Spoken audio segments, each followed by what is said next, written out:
Start.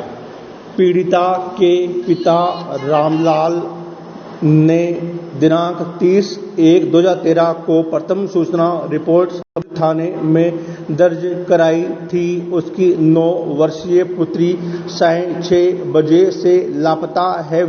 उसमें यह भी कथन किया कि अपीलार्थी ने उसकी पुत्री को बीड़ी लेने के लिए किराना के दुकान पर भेजा था, तब से वह गायब है।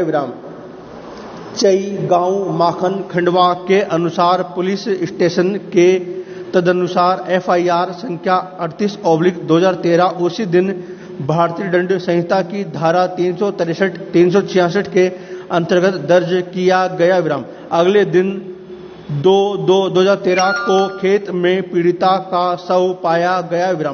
अपीलार्थी की गिरफ्तारी 4/2/2013 को किया गया। दिनांक 13/2/2013 को अन्वेषणोपरांत आरोप पत्र पेश किया गया, किंतु संबंधित न्यायालय ने दिनांक 18/2/2013 को मामला सत्र न्यायालय के सुपुर्द कर दिया।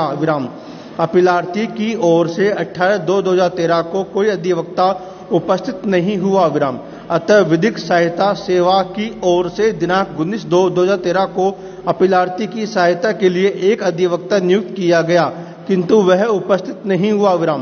फिर भी इसी दिन सत्र न्यायालय ने अपीलार्थी के विरुद्ध भारतीय दंड संहिता की धारा 302, 363, 366, 376 और 377 तथा यौन अपराधों से बालकों का संरक्षण अधिनियम 2012 की धारा 4, 5 और 6 के अंतर्गत अपीलार्थी के विरुद्ध आरोप तय किया और 26/2/2013 तक अभियोजन के कुल 13 साक्षियों के साक्ष्य पूरा कर लिए गए।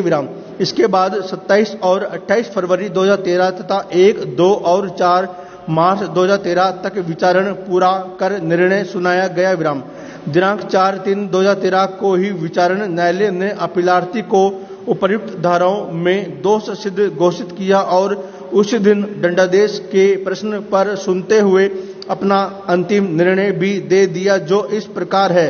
धारा 302 भारतीय दंड संहिता मृत्युदंड, धारा 363 भारतीय दंड संहिता 7 वर्ष कठोर कारावास, जुर्माना 1000 रुपये, चूक कारावास 1 माह।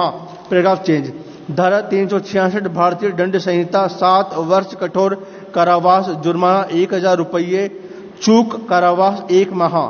धारा 377 भारतीय दंड संहिता 7 वर्ष कठोर कारावास, जुर्माना 1000 रुपये, चूक कारावास 1 माह। धारा 376 आजीवन कारावास। Paragraph change.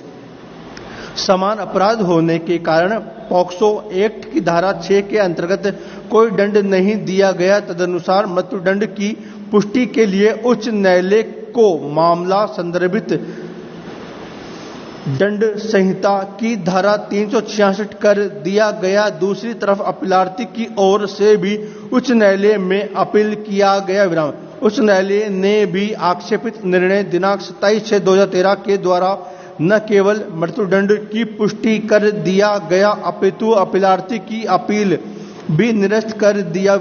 अतः यह SLP अपील उच्चतम न्यायालय में प्रस्तुत किया गया। उच्चतम न्यायालय विधिक सेवा प्राधिकरण ने अपीलार्थी के लिए श्री सिद्धार्थ लूथरा वरिष्ठ अधिवक्ता को न्याय मित्र नियुक्त किया, जिन्होंने प्रथम एवं द्वितीय सुनवाई की तिथि पर निम्नलिखित महत्वपूर्ण प्रश्न उठाए, जिन पर केंद्रित होकर पूर्ण पीठ ने न केवल अपीलार्थी के दंडादेश को निरस्त कर दिया, अपितु मामले पर पुनः विचार के निर्देश के साथ अन्य निर्देश भी जारी किया। Paragraph change. विद्वान न्यायमित्र की नियुक्ति उसी दिन हुआ जिस दिन आरोप पत्र विरचित किया गया, जिसका प्रभाव यह रहा कि विद्वान न्यायमित्र को न तो मामले का अध्ययन करने के लिए पर्याप्त अवसर प्राप्त हुआ और न ही अभियुक्त से मिलकर पर्याप्त जानकारी निर्देश प्राप्त करने का अवसर प्राप्त हुआ। Paragraph change. क्या वर्तमान मामले में पूर्ण विराम।